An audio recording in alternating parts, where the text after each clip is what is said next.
India എങ്ങോട്ടാണ് പോയിക്കൊണ്ടിരിക്കുന്നത്? സമകാലിക ഇന്ത്യൻ രാഷ്ട്രീയം ഇന്ന് അഭിമുഖീകരിക്കുന്നത് സമാനതകളില്ലാത്ത ഒരു കൊടുങ്കാറ്റിനെയാണ്. ഡൽഹിയുടെ ഹൃദയഭാഗമായ ജന്തർ മന്ദറിൽ നിന്ന് ഉയരുന്ന മുദ്രാവാക്യങ്ങൾ കേവലം ഒരു പ്രതിഷേധത്തിൻ്റേത് മാത്രമല്ല, അതൊരു ഭരണകൂടത്തിൻ്റെ അടിവേരുകൾ ഇളക്കുന്ന ബഹുജന വിപ്ലവത്തിൻ്റേതാണ്. അവിടെയാണ് നാം ചോദിക്കേണ്ട ഏറ്റവും പ്രധാനപ്പെട്ട ചോദ്യം ഉയർന്നു വരുന്നത്. CJP എന്ന പാർട്ടി രൂപീകരിക്കപ്പെടാൻ കാരണമെന്ത്? ഒരു സുപ്രഭാതത്തിൽ പൊട്ടിമുളച്ച ഒന്നല്ലേ ഈ പ്രസ്ഥാനം? ജനങ്ങളുടെ അടിച്ചമർത്തപ്പെട്ട ശബ്ദങ്ങളിൽ നിന്നും, വിദ്യാർത്ഥികളുടെയും യുവാക്കളുടെയും കത്തിയെരിയുന്ന സ്വപ്നങ്ങളിൽ നിന്നുമാണ് ഇതിൻ്റെ തുടക്കം. അങ്ങനെ വേണം കാണാൻ. ഭരണകൂടത്തിൻ്റെ നിരന്തരമായ അവഗണനകളും നീതി നിഷേധങ്ങളും ഒരു ജനതയെ എങ്ങനെ തെരുവിലിറക്കാമെന്നതിൻ്റെ ഏറ്റവും വലിയ ഉദാഹരണമായി ഈ മുന്നേറ്റം മാറിക്കഴിഞ്ഞിരിക്കുന്നു.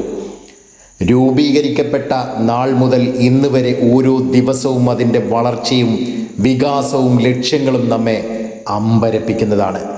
ഇന്ന് നിലവിലുള്ള സ്ഥിതിഗതികൾ വിലയിരുത്തുമ്പോൾ ഒരു കാര്യം വ്യക്തമാണ്: അതിവേഗം ഇല്ലാതാകാൻ പോകുന്ന വലിയ കുഴികളിലേക്ക് BJP എന്ന വൻമരം വീണ് കഴിഞ്ഞിരിക്കുന്നു. ഈ ജനകീയ മുന്നേറ്റത്തെ തകർക്കാൻ കേന്ദ്ര സർക്കാർ പയറ്റിയ ഏറ്റവും വലിയ ആയുധം എന്തായിരുന്നു? പതിവ് പോലെ തങ്ങളുടെ IT സെല്ലിനെ ഉപയോഗിച്ച് പ്രക്ഷോഭകാരികളെ ദേശവിരുദ്ധർ എന്നും അർബൻ നക്സലുകളെന്നും മുദ്രകുത്തുക. എന്നാൽ കോടിക്കണക്കിന് രൂപ ഒഴുക്കി BJP IT സെൽ പടച്ചുവിട്ട വ്യാജ പ്രചാരണങ്ങളെയും വിദ്വേഷ പോസ്റ്റുകളെയും സാധാരണ ജനങ്ങൾ പുച്ഛിച്ചു തള്ളുന്നതാണ് നാം കണ്ടുകൊണ്ടിരിക്കുന്നത്. സത്യം ജനങ്ങളിലേക്ക് എത്താതിരിക്കാൻ അവർ കെട്ടിപ്പൊക്കിയ നുണകളുടെ കോട്ടകൾ യഥാർത്ഥ വിവരങ്ങൾ പങ്കുവയ്ക്കുന്ന സാധാരണക്കാരുടെ സ്മാർട്ട് ഫോണുകൾക്ക് മുന്നിൽ ചീട്ടുകൊട്ടാരം പോലെ തകർന്നടിഞ്ഞുകൊണ്ടിരിക്കുന്നു. വ്യാജ ദേശസ്നേഹം വിറ്റ് വോട്ട് പിടിക്കുന്ന തന്ത്രം ഇനി ഇന്ത്യയിൽ വിലപ്പോകില്ല എന്ന് ഈ സമരം അടിവരയിട്ടുറപ്പിക്കുന്നു. ഈ വിപ്ലവത്തിൻ്റെ ഏറ്റവും മനോഹരമായ, എന്നാൽ ഭരണകൂടത്തെ ഏറ്റവും കൂടുതൽ ഭയപ്പെടുത്തുന്ന ഒരു കാഴ്ചയുണ്ട് ജന്തർ മന്ദറിൽ. പോലീസിൻ്റെ ലാത്തിയടികൾക്കും കണ്ണീർവാതകത്തിനും മുന്നിൽ ഒരു ചുവട് പോലും പുറകോട്ട് വയ്ക്കാതെ നെഞ്ചു വിരിച്ചു നിൽക്കുന്ന ഇന്ത്യയുടെ പെൺകരുത്ത്. വിദ്യാർത്ഥിനികൾക്കൊപ്പം തങ്ങളുടെ മക്കൾക്ക് കാവലായി കൊടും തണുപ്പിനെയും അവഗണിച്ച്, കൊടും ചൂടിനെയും മഴയെയും അവഗണിച്ച് നൂറുകണക്കിന് അമ്മമാരും മുത്തശ്ശിമാരും സമരമുഖത്ത് രാപ്പകൽ ഭേദമില്ലാതെ ഇരിക്കുന്നുമുണ്ട്. സ്വന്തം അവകാശങ്ങൾക്കായി പോരാടുന്ന ഈ നാരീശക്തിക്ക് മുന്നിലാണ് ഡൽഹി പോലീസിൻ്റെ ആയുധങ്ങളുടെ മുനയൊടിഞ്ഞു വീഴുന്നത്. ഇതൊരു വിദ്യാർത്ഥി പ്രക്ഷോഭത്തിലോ യുവജന സമരത്തിലോ മാത്രം ഒതുങ്ങുമെന്ന് കരുതിയ സർക്കാരിനെ വീണ്ടും പിഴച്ചിരിക്കുന്നു. രാജ്യത്തിൻ്റെ നട്ടെല്ലായ കർഷകർ ഡൽഹിയുടെ അതിർത്തികളിലേക്ക് വീണ്ടും ട്രാക്ടറുകൾ തിരിച്ചുവിട്ടുകൊണ്ടിരിക്കുന്നു. അഥവാ ട്രാക്ടറുകൾ ഡൽഹിയിലേക്ക് എത്തിക്കൊണ്ടിരിക്കുന്നു. രാജ്യത്തെ പ്രമുഖ തൊഴിലാളി യൂണിയനുകളും ഈ സമരത്തിന് പിന്തുണ പ്രഖ്യാപിച്ച് പണിമുടക്കുകളിലേക്ക് കടക്കുകയാണ്. യുവാക്കളും വിദ്യാർത്ഥികളും കർഷകരും തൊഴിലാളികളും ഒരേ ലക്ഷ്യത്തോടെ ചേരുമ്പോൾ, അതെ, ഇന്ത്യ അതിൻ്റെ ചരിത്രത്തിലെ ഏറ്റവും വലിയ ജനകീയ പ്രതിരോധത്തിനാണ് സാക്ഷ്യം വഹിക്കുന്നത്. സമരക്കാരെ പട്ടിണിക്കിട്ട് കൊല്ലുക എന്ന ഹീനമായ തന്ത്രവും കേന്ദ്ര സർക്കാർ പയറ്റി നോക്കുന്നുണ്ട്. സിഖ് ഗുരുദ്വാരകൾക്കും മറ്റ് സന്നദ്ധ സംഘടനകൾക്കും ലഭിക്കുന്ന ഫണ്ടുകൾ തടയാനും അവരെ സഹായിക്കുന്നവരുടെ ബാങ്ക് അക്കൗണ്ടുകൾ മരവിപ്പിക്കാനും ED അടക്കമുള്ള ഏജൻസികളെ എപ്പോഴത്തെയും പോലെ തന്നെ നമ്മുടെ ഈ ഒരു സർക്കാർ ദുരുപയോഗം ചെയ്യുന്നുമുണ്ട്. എന്നാൽ ജനങ്ങളെ തോൽപ്പിക്കാൻ ഈ സാമ്പത്തിക ഉപരോധങ്ങൾക്ക് കഴിഞ്ഞില്ല. അക്കൗണ്ടുകൾ മരവിപ്പിച്ചപ്പോൾ സാധാരണക്കാർ തങ്ങളുടെ വീടുകളിൽ നിന്ന് പച്ചക്കറികളും അരിയും ഭക്ഷണപ്പൊതികളുമായി നേരിട്ട് സമരപ്പന്തലുകളിലേക്ക് ഒഴുകിയെത്തുകയാണ്. ഭരണകൂടത്തിൻ്റെ ഏത് വിലക്കുകളെയും മറികടക്കാൻ കെൽപ്പുള്ളതാണ് ജനങ്ങളുടെ ഐക്യമെന്ന് അവർ തെളിയിച്ചു കൊണ്ടിരിക്കുന്നു. ഇവിടെ ഹിന്ദുവില്ല, മുസൽമാനില്ല, ക്രിസ്ത്യനില്ല, സിഖില്ല. കഴിഞ്ഞ കുറച്ച് നാളുകളായി നാം കണ്ടുകൊണ്ടിരിക്കുന്നത് കേന്ദ്ര ഗവൺമെൻറ്റിൻ്റെ തികഞ്ഞൊരു കീഴടങ്ങലാണ്. നിങ്ങൾ കണ്ടോ? അതെ, യഥാർത്ഥത്തിൽ ഇപ്പോൾ കേന്ദ്ര ഗവൺമെൻറ് പൂർണ്ണമായും സറണ്ടർ ചെയ്തിരിക്കുകയാണ് CJPക്ക് മുന്നിൽ. ഒരു കാലത്ത് ഇന്ത്യൻ രാഷ്ട്രീയത്തിലെ ഏറ്റവും കരുത്തനായ തന്ത്രജ്ഞൻ എന്ന് വാഴ്ത്തപ്പെട്ടിരുന്ന സാക്ഷാൽ അമിത് ഷാ പ്രധാനമന്ത്രി നരേന്ദ്രമോദിയേക്കാൾ കൂടുതൽ എല്ലാ അർത്ഥത്തിലും ഇല്ലാതായിരിക്കുന്ന ഒരു കാഴ്ചയാണ് നാം കാണുന്നത്. എന്തും പ്രതീക്ഷിക്കാവുന്ന തരത്തിൽ ഏത് കുടില തന്ത്രങ്ങളും ആവിഷ്കരിക്കാൻ മടിയില്ലാത്ത അമിത് ഷാ എന്ന കുടിലതന്ത്രജ്ഞൻ ഇന്ന് പകച്ചു നിൽക്കുകയാണ്. അദ്ദേഹത്തിൻ്റെ കണക്കുകൂട്ടലുകൾ എല്ലാം തെറ്റിയിരിക്കുന്നു. അവർ കരുതിയിരിക്കുന്നത് തങ്ങളുടെ ഈ ഉരുക്കുമുഷ്ടി പ്രയോഗങ്ങൾ BJPക്ക് ഗുണം ചെയ്യുമെന്നുള്ളതാണ്. എന്നാൽ അവർ കുഴിച്ച കുഴികളിൽ അവർ തന്നെ വീഴുന്നതാണ് ജന്തർ മന്ദിറിലെ തെരുവുകൾ സാക്ഷ്യപ്പെടുത്തുന്നത്. അപ്പോൾ പുറം ലോകം അറിയാതിരിക്കാനായി ഭരണകൂടം എല്ലാ വഴികളും നോക്കുന്നുണ്ട്. ഗോദി മീഡിയ എന്ന് ജനങ്ങൾ വിളിക്കുന്ന മുഖ്യധാര വാർത്താ ചാനലുകൾ അല്ലെങ്കിൽ നോർത്ത് ഇന്ത്യൻ ചാനലുകൾ ഈ പ്രക്ഷോഭത്തെ തമസ്കരിക്കാൻ മാക്സിമം ശ്രമിച്ചു. എന്നാൽ ഗോദി മീഡിയയുടെ ഒരു കളികളും ഇപ്പോൾ ജനങ്ങൾ കാണുന്നത് പോലുമില്ല. അവർ നൽകുന്ന വ്യാജ വാർത്തകളെ ജനം ചവറ്റുകുട്ടയിലേക്ക് വലിച്ചെറിഞ്ഞു കഴിഞ്ഞു. ജന്തർ മന്ദറിൽ പ്രക്ഷോഭകാരികളെ തടയാൻ പോലീസ് എന്ത് ചെയ്തു? ആയിരക്കണക്കിന് മൊബൈൽ ജാമറുകൾ സ്ഥാപിച്ചു. ആശയവിനിമയം പൂർണ്ണമായും റദ്ദാക്കാൻ ശ്രമിച്ചു. പക്ഷേ അവിടെയാണ് ഈ വിപ്ലവത്തിൻ്റെ യഥാർത്ഥ ശക്തി ഭരണകൂടം തിരിച്ചറിഞ്ഞത്. എത്രയൊക്കെ മൊബൈൽ ജാമറുകൾ വെച്ചാലും ജന്തർ മന്ദറുകളിൽ നിന്ന് ഇപ്പോഴും ലൈവുകളും കൃത്യമായ വിവരണങ്ങളും പുറത്തേക്ക് വന്നുകൊണ്ടേയിരിക്കുന്നു. പതിനായിരക്കണക്കിന് ആളുകൾ തങ്ങളുടെ സ്വന്തം മൊബൈൽ ഫോണുകളെ ബ്രോഡ്കാസ്റ്റിംഗ് സ്റ്റേഷനുകളാക്കി മാറ്റിയിരിക്കുകയാണ്. ഓരോ പൗരനും ഓരോ മാധ്യമ പ്രവർത്തകനായി മാറിയ ഈ സാഹചര്യത്തിൽ സത്യം മറച്ചുവെക്കാൻ ഒരു ഭരണകൂടത്തിനും കഴിയില്ല എന്ന് അവർ തന്നെ തെളിയിച്ചു കൊണ്ടിരിക്കുന്നു. ഈ വിപ്ലവകാരികൾക്കെതിരെ ഡൽഹി പോലീസ് അഴിച്ചുവിടുന്ന ഗുണ്ടാരാജ് മനസാക്ഷിയെ മരവിപ്പിക്കുന്നതാണ്. ലാത്തികളിൽ ആണിയടിച്ചു വെച്ച് അതുകൊണ്ട് വിദ്യാർത്ഥികളുടെയും യുവാക്കളുടെയും തലയടിച്ച് പൊട്ടിക്കുന്ന കൊടും ക്രൂരത. ചോരയൊലിക്കുന്ന മുഖങ്ങളുമായി നിൽക്കുന്ന ആ ചെറുപ്പക്കാരുടെ ചിത്രങ്ങൾ ലോകം മുഴുവൻ കണ്ടു കഴിഞ്ഞിരിക്കുന്നു. അടിച്ചമർത്തും തോറും കൂടുതൽ കരുത്തോടെ അവർ വീണ്ടും വീണ്ടും സമരമുഖത്തേക്ക് കൂടുതൽ ആളുകളുമായി വരികയാണ്.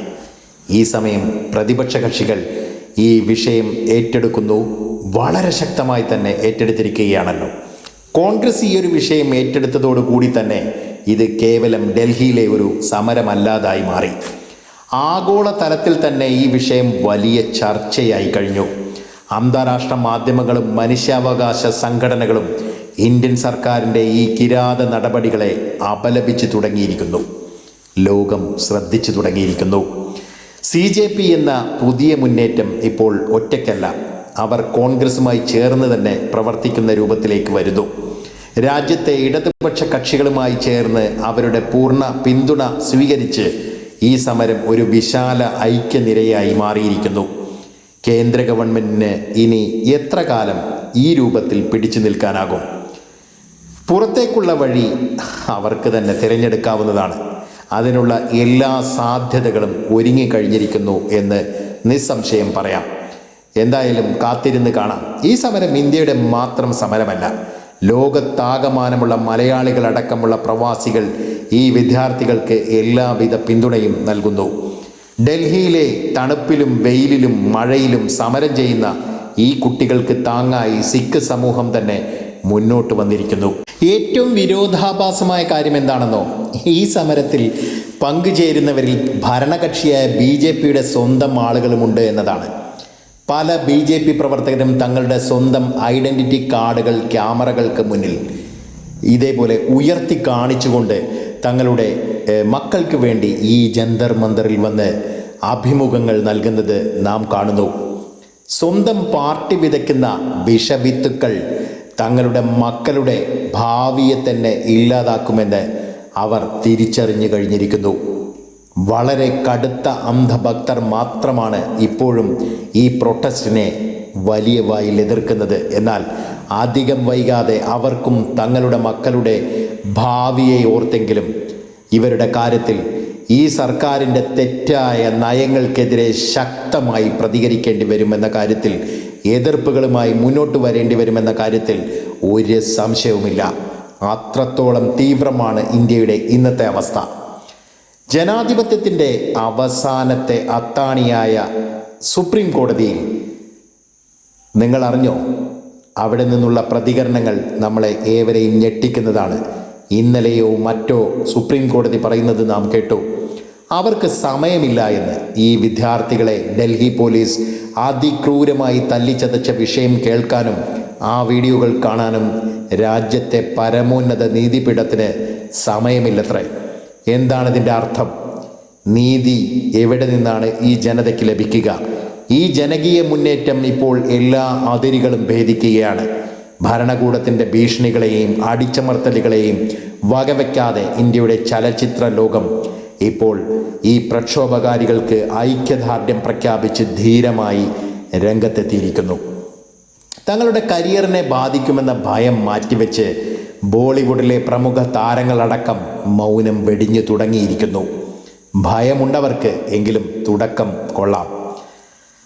സോഷ്യൽ മീഡിയ പ്ലാറ്റ്ഫോമുകളിലൂടെയും മറ്റും പോരാളികൾക്കൊപ്പം അണിചേരുന്ന രൂപത്തിലേക്ക് ഇവർ പ്രസ്താവനകൾ നൽകുന്നു. എന്തായാലും ഇതൊന്നും ഈ സമരത്തിന് നൽകുന്ന ഊർജവും മൈലേജും ചെറുതല്ല.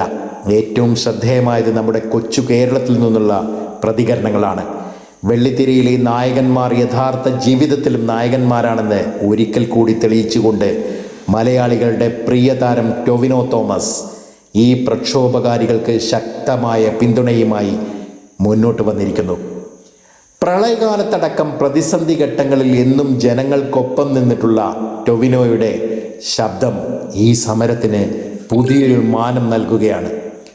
അതുകൂടാതെ മലയാളത്തിൻ്റെ താരരാജാവ് മോഹൻലാലിൻ്റെ മകൾ വിസ്മയ മോഹൻലാൽ അടക്കമുള്ള പുതിയ തലമുറയിലെ സെലിബ്രിറ്റികളും തങ്ങളുടെ ഉറച്ച പിന്തുണയുമായി ജന്തർ മന്ദിറിലെ പോരാളികൾക്കൊപ്പം നിൽക്കുകയാണ്.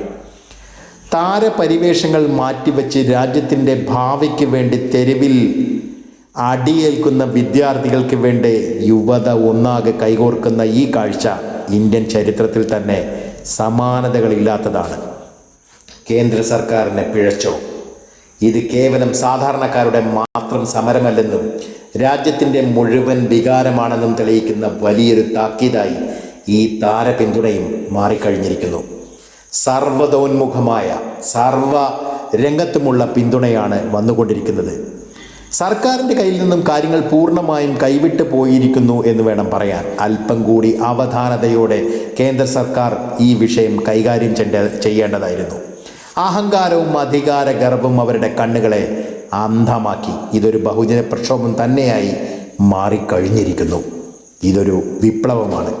CJP എന്ന പ്രസ്ഥാനവും കോൺഗ്രസും ഇടതുപക്ഷവും അടങ്ങുന്ന പ്രതിപക്ഷവും സിഖ് സമൂഹവും പ്രവാസികളും സ്വന്തം മക്കൾക്ക് വേണ്ടി കൊടി ഉപേക്ഷിച്ചു വരുന്ന BJP പ്രവർത്തകരും എല്ലാം ഒന്നിക്കുന്ന ഒരു മഹാവിപ്ലവം.